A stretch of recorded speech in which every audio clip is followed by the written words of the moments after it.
Hello बच्चों, कैसे हैं आप? उम्मीद करती हूँ आप बढ़िया और एकदम मज़े में होंगे। बच्चों, आज हम एक पाठ पढ़ेंगे जिसका नाम है मन चंगा तो कटौती में गंगा। बच्चों, आपने मन चंगा तो कटौती में गंगा वाली कहावत तो सुनी होगी। यह कहावत कैसे बनी? इस कहानी में अत्यंत रोचक तरीके से इसका खुलासा किया गया है। तो आइए अपने पाठ को हम आरंभ करते हैं। काशी नगरी में आज बहुत चहल पहल थी। संक्रांति के पर्व पर स्नान के लिए दूर दूर से श्रद्धालु आए हुए थे। गंगा स्नान के लिए जाने वालों का सवेरे से ही तांता लग गया। नगर के पूर्व में एक छोटा सा गांव था। निपट गरीबी की जीती जागती मिसाल। गलियारे धूल तथा गड्ढों से भरे थे। मिट्टी की मड़ैया थी, छान की झोपड़ियां थी। एक पंडित ऐसी ही एक झोपड़ी के सामने रुका और उसने गलियारे के बीच से ही टेर लगाई।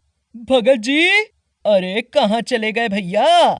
उसी समय द्वार पर एक सौम्य मूर्ति, चेहरे पर मुस्कान और हाथ में चमड़ा छीलने की रांपी संभाले आई। वह व्यक्ति बोला, अरे क्यों व्याकुल हो रहे हो? व्याकुल नहीं भगत, देरी हो रही है। अभी 1-2 कोस जाना भी तो है। अच्छा, हमारी जोड़ी का क्या हुआ? पंडित जी व्यग्रता से बोले। उसी संतुलित स्वर में रविदास ने कहा, तैयार है महाराज, लेते जाएं, मैं अभी लाया। रविदास भीतर गए और एक जोड़ी जूता लाकर पंडित जी को सौंप दिया। पंडित जी ने गांठ टटोली और देने के लिए पैसे निकालने लगे। रविदास ने हाथ जोड़ते हुए कहा, पंडित जी, क्यों कांटों में घसीटते हैं? भला पंडित जैसे पुण्यात्मा से भी मैं जूते का मोल लूंगा? पंडित जी को पता तो था कि वह मोल नहीं लेगा, पर नाटक तो करते ही, इसलिए गांठ फिर छुपा ली। आशीर्वाद देते हुए पंडित जी जाने लगे तो उन्हें अचानक याद आया और वह पलट कर बोले, अरे हाँ भगत, तुम तो बड़े धर्मात्मा हो। सारा जगत तुम्हें संत मानता है, फिर भी तुम गंगा स्नान के लिए नहीं जा रहे। 3 कोस पर पुण्य सलिला बहती है और तुम उसका लाभ नहीं उठा रहे। गंगा की बड़ी महिमा है, रैदास जी। रविदास नीची निगाह करके बोले, आप सत्य कहते हैं विप्रवर, किंतु मुझे बहुत से ग्राहकों को काम देना है। स्वयं पुण्य कमाकर दूसरों को असुविधा में नहीं डालना चाहता। पंडित जी को भक्त की बात की गहराई समझ में नहीं आई, पर वह उसके एहसान से मुक्त होने के लिए भक्त को अनुग्रहित करना चाहते थे। इसलिए बोले, अच्छा, मत जाओ गंगा, पर अपनी भेंट पूजा तो भेज दो, मैं लेता जाऊंगा।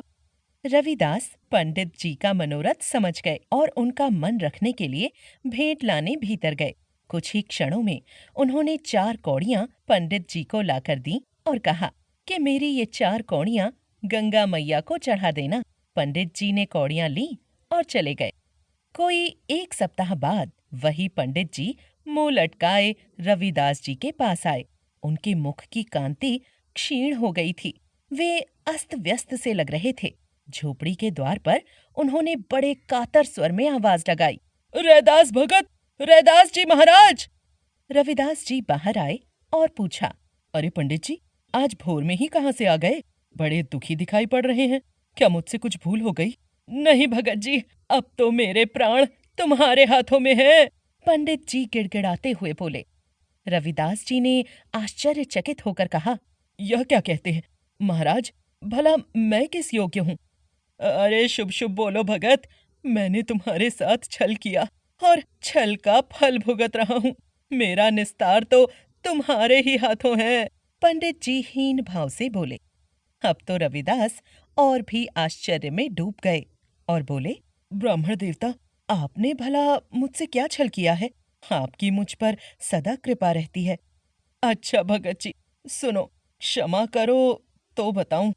बताइए न महाराज, क्या हुआ? मैं आपको क्या क्षमा कर सकता हूँ? आपको धरती की कोई शक्ति वैसे ही दंडित नहीं कर सकती। ब्राह्मण देव, है ना? रविदास ने तनिक व्यंग्य से कहा। कर रही है, राज शक्ति दंडित कर रही है। मैंने ऐसा छल किया है कि ब्रह्मा भी मुझे क्षमा नहीं कर सकते। आज मुझे क्षमा करने का तुम वचन दो, तभी मैं बताऊंगा। पंडित जी ने हाथ जोड़ते हुए कहा। रविदास ने दोनों हाथ आकाश की ओर उठाते हुए कहा, विपदा में फंसे एक ब्राह्मण का संकट हरने के लिए मैं अपने प्राणों का भी उत्सर्ग करने को तैयार हूँ। ब्राह्मण के मुख पर सहसा चमक आ गई और वह अंगोछा बिछाकर वहीं धरती पर बैठ गए और रविदास से भी बैठने के लिए कहा। फिर बोले, महाराज, आपने मुझे गंगा में चढ़ाने के लिए जो कौड़ियां दी थीं, वे गंगा ने स्वयं हाथ बढ़ाकर ली। यह एक चमत्कार था। इससे भी बड़ा चमत्कार यह था कि गंगा मैया ने हाथ निकालकर एक कंगन मुझे दिया और आकाशवाणी हुई कि वह मैं तुम्हें सौंप दूं। पर मेरा मन बेईमान था और मैंने पुरस्कार के लोभ में वह कंगन राजा को दे दिया। राजा भी बहुत खुश हुए, लेकिन रानी ने उसी जोड़े का दूसरा कंगन मांग लिया और राजा ने आदेश दिया कि यदि 1 सप्ताह के भीतर वैसा ही दूसरा कंगन ना दिया गया तो तुझे कठोरतम दंड मिलेगा। है ना महाराज, मेरा मरण। रविदास ने सहज भाव से कहा, तो क्या हुआ पंडित जी, किसी स्वर्णकार से ऐसा ही दूसरा कंगन बनवा कर दे दो। अरे महाराज, क्या तुम मुझे निरा गंवार समझते हो? मैंने एक एक स्वर्णकार को दिखाया, बड़े बड़े लालच दिए, किंतु ठीक वैसा ही विलक्षण कंगन कोई न बना सका। दैवी कंगन है ना? पंडित जी ने थोड़ा व्यग्र होकर कहा। मैं कोई सुनार तो हूं नहीं कि वैसा कंगन बना दूं। कोई उपाय बताओ जिससे कि मैं आपकी कोई सहायता कर सकूं। रविदास ने हैरानी से कहा। हाँ, यही तो। मेरा कहना मानो, तुम तनिक मेरे साथ गंगा घाट तक चले चलो। ऐसी ही 4 कौड़ियां और ले लो और गंगा मैया से एक कंगन और मांग लो। मुझे तो माता देंगी नहीं। रविदास धर्म संकट में फंस गए। उन्हें 3-4 ग्राहकों की जूतियां आज ही देनी थीं और पंडित जी का संकट भी आज ही दूर करवाना था।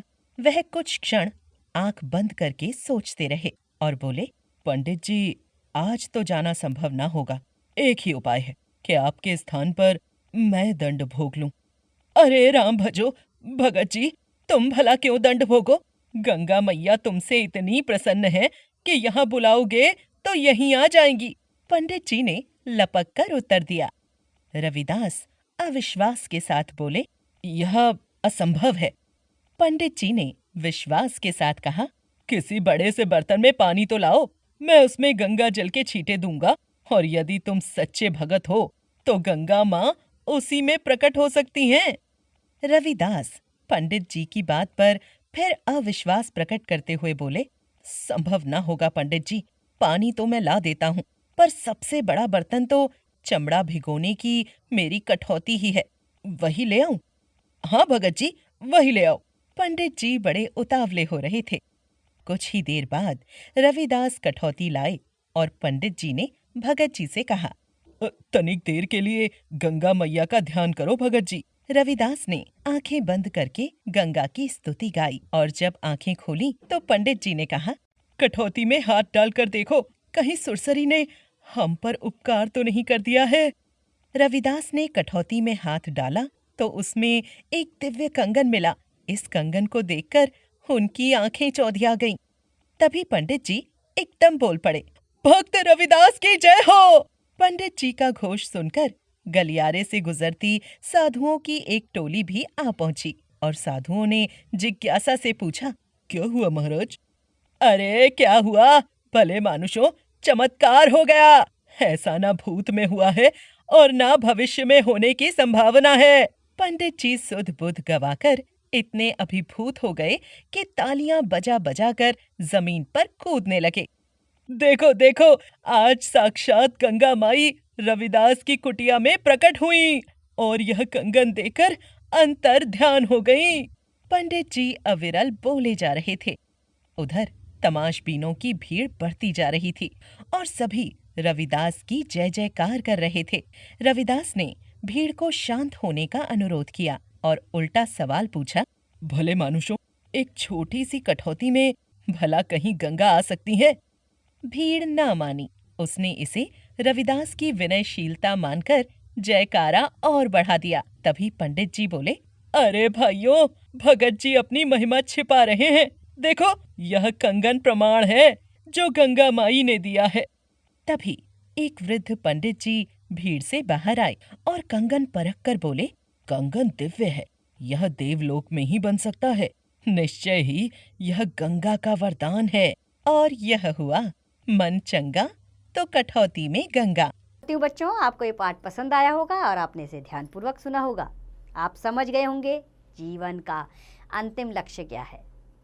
अगर हम ठान ले किसी काम को करने की तो अवश्य होगा, यानी कि मन चंगा तो कटौती में गंगा। अब इस पाठ का अभ्यास कार्य आप स्वयं कीजिए।